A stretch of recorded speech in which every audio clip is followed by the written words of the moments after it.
Bonjour à tous. Donc, on a la charge de vous présenter, on va dire, la stimulation mécanique plus que la thymomorphogénèse et le robot horticole Casper pour chariot automatisé de stimulation et de piégeage ergonomique. Donc, on va faire cette présentation en duo avec Guillaume. Moi, je vais vous présenter plutôt les résultats d'essais qui ont été réalisés au sein du réseau. Et Guillaume vous présentera plutôt la partie mécanisation et qui ont été développés pour ce projet. On a commencé à travailler sur les aspects de stimulation mécanique pour trouver une alternative à la régulation de croissance des plantes et notamment aux régulateurs chimiques. Donc il y a beaucoup de travaux qui ont été menés en horticulture en général, initialement plutôt sur la partie peut-être climat et gestion des serres, où on travaillait sur le diff négatif ou le cool morning. Mais finalement, c'est quand même des techniques qui font appel à des ordinateurs climatiques, des coûts de production liés à du chauffage, et qui ne sont pas forcément les plus utilisés. Le stress hydrique est finalement un des aspects les plus pratiqués en entreprise, avec quand même une nécessité de bien maîtriser son arrosage, et notamment quand il y a une diversité d'espèces, c'est pas toujours facile à mener. On peut travailler sur l'aspect fertilisation avec la réduction du phosphore. Il y a tout un panel maintenant aussi de variétés beaucoup plus compactes qui permettent d'avoir moins à réguler dans les serres. Et puis il y a l'ensemble des travaux qui ont été menés sur les filtres lumineux, notamment toutes les peintures et les couvertures de serres, notamment par exemple les aspects Solatrol où on jouait sur la longueur d'onde. Et plus récemment, on a travaillé sur la partie stimulation mécanique, qui est finalement le retour d'une vieille méthode de régulation qui a été décrite dans les années 70. Donc ça a été décrit par un Américain qui parle de la thymomorphogénèse comme la modification de la croissance de la plante en réponse à une stimulation mécanique externe. Donc en fait, la Rexor Pays de la Loire avait commencé avec l'INRA d'Angers à travailler sur ces aspects-là, sur l'hibiscus et le rosier, en stimulant l'apex des plantes par des multiples passages quotidiens. On arrivait à modifier l'architecture de la plante. En réponse, on avait une réduction de la taille de la plante, une augmentation de sa ramification, tout en conservant une qualité de floraison et une qualité commerciale qui était globalement améliorée. Donc voilà, sur les petites photos, vous pouvez voir un essai sur entreprise qui a été mené sur chrysanthème, avec un chariot d'arrosage classique qu'on avait initialement, on va dire, bidouillé avec 3 équerres et une bâche. Et puis un des premiers essais qu'on a mené sur Dipladenia, où on peut voir la différence entre un témoin non régulé et une plante stimulée une fois par jour avec une bâche de 200 microns et une traîne de 60 cm. Les premiers essais, on a trouvé que ça fonctionnait bien, donc on a continué, on s'est dit il y a quelque chose à creuser. Donc après, on est passé dans la mise en œuvre pratique, parce que c'est bien beau de bidouiller les choses, mais on a commencé, vous verrez plus tard, avec des diables, des passages manuels, et c'était pas toujours très reproductible. On nous demandait de caractériser un peu les choses. Donc on s'est dit, on va faire porter notre matériel par un chariot automatisé. On en a dans nos serres, tant qu'à faire, on va les utiliser. Donc la première question, c'était de savoir quel matériel on allait utiliser aussi pour stimuler nos plantes. Il y a plein de choses qui avaient été faites. On peut revoir dans des publis à l'international. On peut utiliser des barres en PVC, mais aussi du P17. On peut utiliser un certain nombre de choses. Donc des essais faits avec des tubes en PVC ou en acier. Après, on a travaillé beaucoup sur les bâches de 200 microns qui sont utilisées pour les couvertures de serre, qui étaient d'abord pleines, puis on les a frangées, on les a doublées, on les a triplées. Et plus récemment, on a travaillé avec des EPDM, qui sont des liners de bassin, ou même des capillaires de serre, des capillaires d'irrigation qu'on va mettre en forme de rideau et appliquer une certaine pression. Alors en fait, il se trouve qu'on a essayé de voir si c'était le poids qu'on appliquait sur la plante qui avait un impact pour réguler la croissance. Il se trouverait plutôt que c'est plutôt la courbure de la plante. C'est pas un effet de contact, mais plutôt un effet de courbure de la plante qui va induire ce phénomène de thymomorphogénèse. Après, on s'est intéressé à la fréquence de stimulation. On a tout fait, hein. On a commencé timidement avec 1 fois par jour, 5 fois par semaine, parce que bon, le week-end, on n'était pas là pour stimuler les plantes. Et on est monté jusqu'à 20, voire 40 fois par jour pour essayer de voir si, en poussant l'effet à l'extrême, on arrivait à obtenir une plante ou un effet maximum. Bon, il se trouve qu'il y a un effet seuil un peu à trouver en fonction de la résistance de la plante, en fonction de...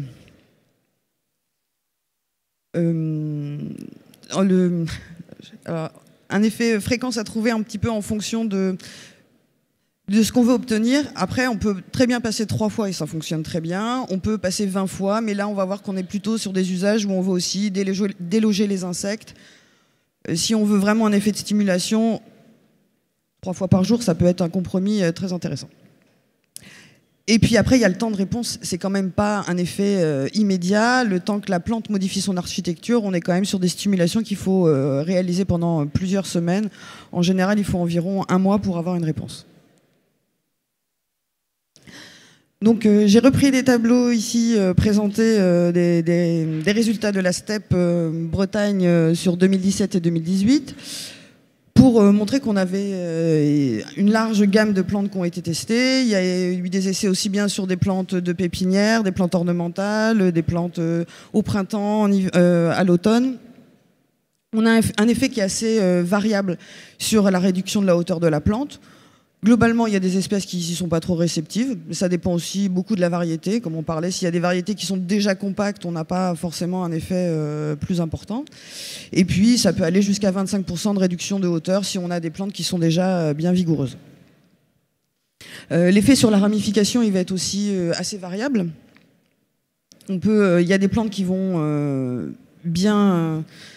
ramifiées, et puis il y en a qui modifient pas trop leur comportement, mais ça dépend aussi de comment pousse naturellement la plante et si elle a une tendance à se ramifier. Et globalement, on a souvent une amélioration de la qualité commerciale, mais surtout une homogénéité dans la culture. Donc par exemple, des essais qui ont été mis toujours en place, en station d'expérimentation là-haut, et en bas sur entreprise. Alors, au lieu de vous montrer des chiffres, on a pris quelques petites photos, histoire d'illustrer quand même le résultat, dans différents contextes. Donc, en haut à gauche, il y a des essais qui avaient été menés sur Photinia. À l'époque, encore, on n'était pas automatisé, donc on passait 1 fois par jour, avec le témoin à gauche, et puis au milieu, c'est plastique 1 mm, et après, barre en métal. Donc vous voyez, il n'y a pas un effet très différent entre la partie plastique de 1 mm et la barre en acier. Donc le matériel n'a pas une influence, on peut le faire un peu avec tout. Une comparaison en fait sur Pétunia, avec le témoin ici qui est régulé chimiquement. On avait dû pas faire 2 passages. En comparaison avec le PDM et ici et les goutteurs, là on passait 20 fois par jour.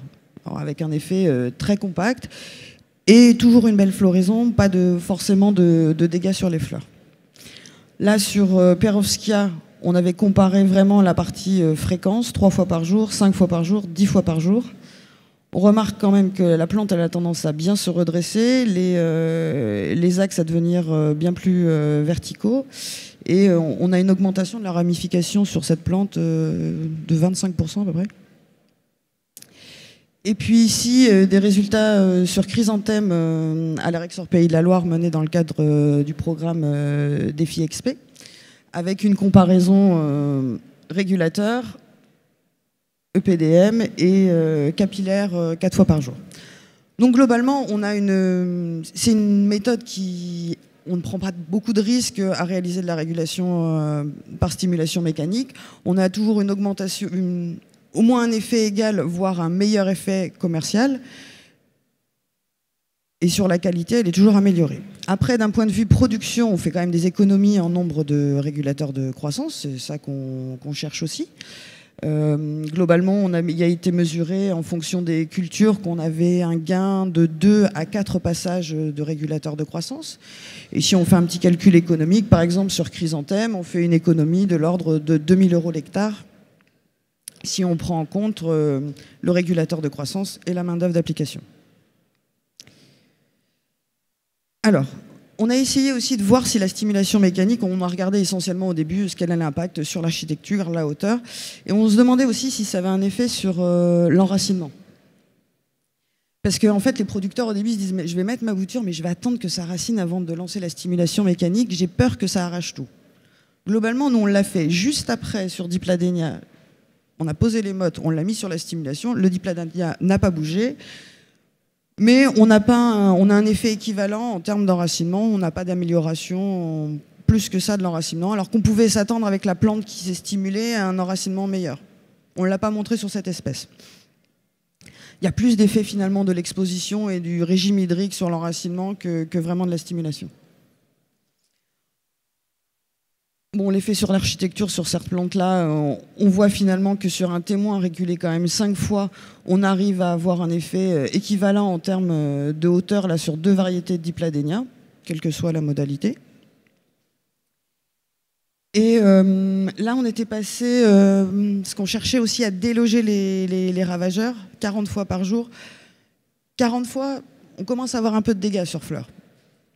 C'est léger, mais surtout avec les capillaires, parce que le bout, quand on les coupe, c'est peut-être parfois un peu piquant, et du coup, ça déchire un peu les fleurs. Mais finalement, c'est pas quelque chose qu'on retrouve très fréquemment. On a eu beaucoup de peur, par exemple, à se dire, ça va avoir un effet sur mes fleurs, je vais arrêter tout de suite. On peut continuer, hein, c'est résistant à une plante. Et après, l'effet auquel on s'est intéressé plus récemment, c'est l'effet sur les ravageurs. Donc on a essayé de voir si, en stimulant très fréquemment, on pouvait réussir à ne plus avoir du tout de ravageurs. Là, on l'a regardé sur pucerons. On limite vraiment l'installation des pucerons par la stimulation, mais on n'empêche pas non plus, quand ils ont envie de s'installer, ils s'installent quand même à 40 fois par jour. Donc on voit quand même que par rapport à un témoin non stimulé, on a des attaques quand même qui sont très importantes de pucerons. Et à certains endroits, on n'en a pas du tout. Et de manière générale, quand on stimule, on a 80% quasiment des plantes qui étaient indemnes après 2 mois de stimulation. C'est quand même pas mal. Et on a quand même observé du parasitisme par ailleurs aussi. Donc ça, c'est aussi un facteur intéressant. Malgré le piégeage, on avait quand même des momies. Donc on a montré des résultats d'essais, ça a été mené dans plusieurs stations, plusieurs régions, plusieurs espèces différentes. Maintenant, c'est est-ce qu'en production, ils vont s'emparer de la technique? Est-ce qu'on va réussir à bien faire le travail de transfert? Et est-ce que les producteurs se l'approprient? Donc, différents exemples qui ont été réalisés sur entreprise, sur chrysanthème, sur Dipladenia, sur hortensia. Des systèmes le plus souvent qui sont bricolés maison. Alors il y a des gens qui disent bah, moi j'aimerais bien continuer, essayer, mais mon chariot il n'est pas assez puissant, la vitesse il n'est pas automatique, qu'est-ce que je fais? Au bout d'un moment on s'est dit il faut qu'on fasse quelque chose. Donc on a monté un partenariat avec la société Pyrène Automation qui est spécialisée dans les chariots d'arrosage. Et on a développé un outil qu'on appelle maintenant Casper pour chariot automatisé de stimulation et de piégeage ergonomique. Donc voilà, à la naissance du projet, on a commencé à travailler avec des diables qu'on poussait manuellement, des enrouleurs de pédicette qu'on bidouillait, nos arroseurs de pépinière, il fallait couper la vanne, pas oublier de la remettre, voilà. Ou même des tracteurs avec des attelages qu'on concevait derrière pour passer dans les champs. Mais tout ça, c'était pas très automatisé, c'était vraiment du cas par cas. Donc, on s'est bien constaté que l'automatisation du procédé, c'était vraiment un élément clé du transfert. D'où la co-conception avec Pyrène Automation d'un chariot d'arrosage dédié à faire ça. Je vais laisser la parole à Guillaume qui va vous présenter le prototype. Bonjour, donc je m'appelle Guillaume, je suis de la société Pyrène Automation. Donc dans le cadre du partenariat Astre d'Or, il s'agissait pour nous de mettre au profit du centre GIE Fleurs et Plantes de Bordeaux notre expérience en chariot d'arrosage. Leur besoin étant de tester la thymomorphogénèse, il nous fallait pouvoir automatiser des zones différentes sur la longueur de la chapelle en ayant pour eux la possibilité de régler la hauteur des bâches et différemment selon la zone à tester. Donc il nous fallait un chariot très stable avec un écartement de rail important pour avoir une parfaite stabilité. Et une interface tactile ergonomique pour la programmation, pour différencier l'arrosage et la thymomorphogénèse. Nous avons dû, après, pour le transfert à la production, créer un chariot plus léger, qui n'embarque pas l'arrosage, de façon à avoir vraiment une simulation mécanique et un piégeage uniquement sur les serres de production. La caractéristique de ce chariot, il fallait qu'il soit économique.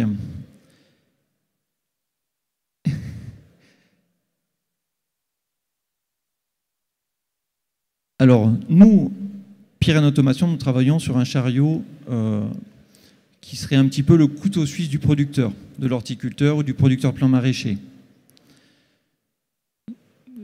Dans l'avenir, plein de solutions sont en vue avec les centres de recherche.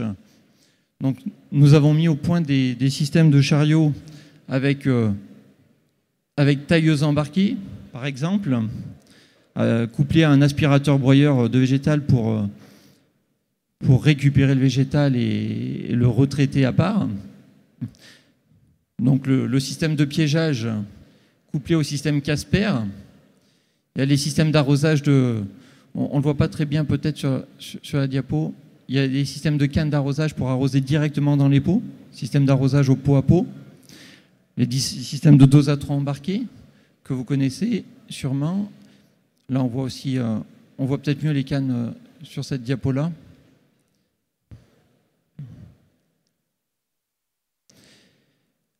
Alors, continuer à innover tout accompagnant le transfert. C'est-à-dire que les innovations qui sont à venir, pour la thymomorphogénèse notamment, va être mis en place fin octobre, GIEUS Fleurs et Plantes du Sud-Ouest, des ventilateurs embarqués sur chariot. Sachant que la stimulation se fait par inclinaison de la plante et pas uniquement par frottement. On a des très bons résultats. On a déjà mis en production des ventilateurs, notamment sur les cultures de tomates, de jeunes plants de tomates. Vont être embarqués sur chariot, comme vous pouvez le voir sur ces photos, des lampes de désinfection UV. Donc il y a les lampes de désinfection, il y aura les lampes de croissance, avec toutes les études qui seront faites autour des lampes avec éclairage LED et les différents spectres. Donc nous mettons en place de quoi accueillir les lampes et après on attend avec impatience les résultats de recherche des centres sur les différents spectres à mettre en place pour recommander à nos clients. Simplifier la pose, on s'y attelle chaque jour. Imaginer de nouvelles fonctions, lampes, ventilateurs, imagerie de détection. Dans les pistes qu'on a pu voir dont on a parlé aussi, qui seront intéressantes à mettre en place rapidement, c'est la répartition des auxiliaires. On en a parlé hier et avant-hier par chariot. C'est quelque chose que je pense transférable assez facilement. Et il y a aussi un système de piégeage de trips. J'en ai parlé un petit peu avec Tom tout à l'heure, en soufflerie, aspiration, embarqué sur chariot. C'est quelque chose que nous avons déjà avec notre système de tailleuse embarquée. Du coup, je pense qu'il y a quelque chose à faire encore à ce niveau-là avec Astrodor. Je vais rendre la parole à Émilie. Alors, pour conclure, donc, la méthode de stimulation mécanique, elle a des avantages, ça nécessite peu d'investissement. On est parti d'un chariot qui, initialement en prototype, coûtait autour de 12 000 €, et puis maintenant on arrive à avoir des modules qu'on peut adapter sur des chariots déjà existants. On peut ajouter une interface automatique sur des chariots qui ne sont pas forcément des chariots Pyrène. Donc c'est vraiment adaptable sur tout type de matériaux, avec quand même quelque chose de professionnel et qui tient dans la durée, avec un retour sur investissement rapide. On a une bonne efficacité générale de la méthode, sans dégradation de la qualité, et on a peu de risques de prise de risque pour le producteur par rapport à sa culture, ce qui n'est pas forcément toujours le cas d'autres techniques comme le stress hydrique ou une application même de régulateurs chimiques qui peut parfois être problématique. On a une qualité générale des plantes, on est capable de faire du piégeage de parasites, donc j'ai parlé des pucerons mais ça fonctionne aussi assez bien sur les aleurodes. Et on peut, avec des systèmes de dosatron embarqués, traiter en absence de personnel, faire des opérations, par exemple, de taille qui nécessitent moins de main-d'œuvre ou qui permet d'avoir une ergonomie quand même sur ce type de chariot. Donc après avoir travaillé vraiment sur l'outil et le fait qu'on est capable de développer quelque chose de modulaire et d'adapter aux producteurs, maintenant, il faut qu'on travaille un peu plus à la générosité de la méthode, sur combien de passages, quel matériel utiliser, parce qu'on a beaucoup de questions en ce sens, mais je fais combien de passages? À quelle fréquence? À quel horaire? À quelle vitesse? On comprend les concepts généraux de la stimulation de la thymomorphogénèse, mais il faut encore qu'on travaille avec la qualification vraiment du signal, comment elle perçoit par la plante, quel effet a vraiment sur la plante. Et là, on a trouvé un interlocuteur avec l'INRA de Clermont-Ferrand qui travaille beaucoup ces concepts-là sur l'arbre et qui nous a présenté des choses très intéressantes sur les zones à stimuler, quel est le signal, comment il est transmis dans la plante et qu'on va continuer à approfondir avec ce projet. Et puis comme l'a présenté Guillaume, on va continuer à travailler quand même sur le matériel, sur le développement de nouvelles fonctions, aspirateur, souffleur, piégeage, imagerie et luminothérapie. Merci. Et puis je vous invite à venir sur le stand où on a un petit module qui est présenté et comme ça, si vous avez des questions, on peut aussi parler matériel directement sur le corner innovation de l'Astrador. Merci.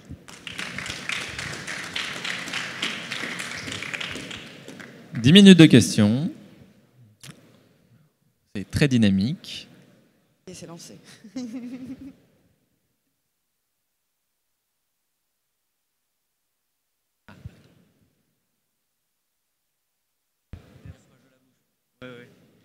Moi j'avais une question sur la diffusion des maladies fongiques, notamment si on a un foyer d'oïdium localisé, est-ce qu'on va avoir une propagation, etc. On n'a jamais travaillé la question, en fait, ça nous est jamais arrivé, et pourtant, Alain a déjà eu le souci. Peut-être que je vais lui laisser répondre, non? T'as la réponse? Je te laisse répondre? Oh, il y a même le micro qui arrive. Il y a le CTIFL qui a travaillé là-dessus, et ils ont montré qu'en fait, sur les plastiques, les spores ne se collaient pas. Donc ça permettait ça limite les risques de propagation par le plastique des maladies du feuillage. Après, dans l'avantage de développer le souffleur sur les chariots, on peut aussi sécher beaucoup plus facilement le feuillage et en plus d'avoir l'effet peut-être stimulation et l'effet délogement des insectes, on a l'effet séchage du feuillage pour par exemple les cultures qui ont besoin justement contre le mildiou, l'oïdium, ça peut avoir un avantage certain. Donc, moi un petit complément, oui, donc pour dire que c'était une intervention que je faisais au râteau, un horticulteur utilisait la stimulation mécanique et a eu des problèmes sur une culture avec des transmissions d'oïdium d'un site, d'un endroit à un autre. Voilà. Donc il utilisait des plastiques aussi. Donc ça c'est un retour professionnel. Du coup, j'interviens. C'est pour ça que l'on va mettre en place la stimulation mécanique au GE Fleurs et Plantes de Bordeaux par ventilateur. Les ventilateurs sont déjà en production chez plusieurs clients. On en a énormément en Nouvelle-Zélande, par exemple, sur de la culture de tomates en cube de laine de roche. On a des clients qui travaillent avec le séchage après arrosage. C'est très intéressant sur la tomate pour le mildiou, mais aussi par exemple sur les plantes aromatiques, comme le basilic, des cultures de ce type qui sont plus sensibles à l'humidité. Voilà. Et c'est vrai que de le faire par ventilateur, ça permet de freiner la croissance et tout en séchant la plante après arrosage. Pas de contact, pas de diffusion. Enfin, on ne sait pas, peut-être que les spores ils vont voler, après il y aura d'autres choses, mais...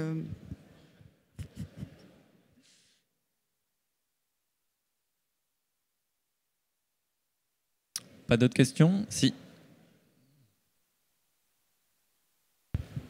Cette stimulation mécanique induit probablement des changements dans les balances d'hormones comme l'auxine et la cytokinine. Est-ce que vous avez une idée sur justement les flux et les quantités? Et quand vous dites que l'enracinement ne change pas, est-ce que vous savez si l'architecture racinaire en elle-même est modifiée par ce stress mécanique ou cette stimulation mécanique?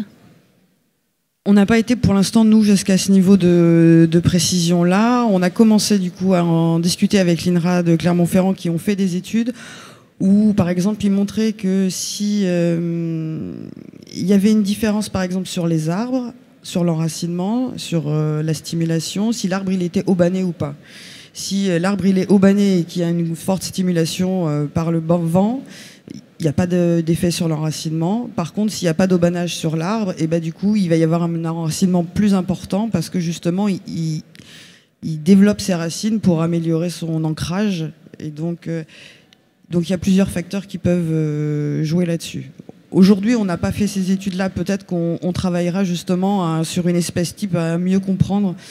Mais peut-être que l'INRA d'Angers est dans la salle. Non. Vous allez regarder ça avec l'INRA, c'est ça? De regarder le signal, la nature du signal. Aujourd'hui, on pense qu'il faut qu'on travaille un petit peu plus sur déterminer caractériser les effets physiologiques dans la plante pour essayer d'affiner un peu mieux la méthode. Donc, quels sont les processus qui rentrent en jeu? Donc, là, on a montré que ça fonctionnait sur une large gamme d'espèces. À peu près toutes les plantes sont capables de répondre. Maintenant, quel processus, comment l'influx d'informations passe dans la plante, quel type de signal, est-ce que c'est de type hydraulique, est-ce que c'est un flux électrique qui est transmis dans la plante, le signal sur combien de distance il est transmis pour savoir, par exemple, s'il faut qu'on stimule vraiment le haut de la plante ou plutôt le milieu. Tout ça, c'est encore un peu à découvrir.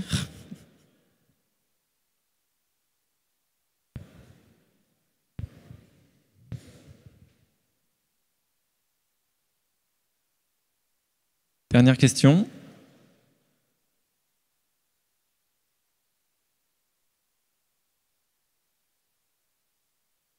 Merci à Émilie Maugin et à Guillaume Arnaud pour leur intervention.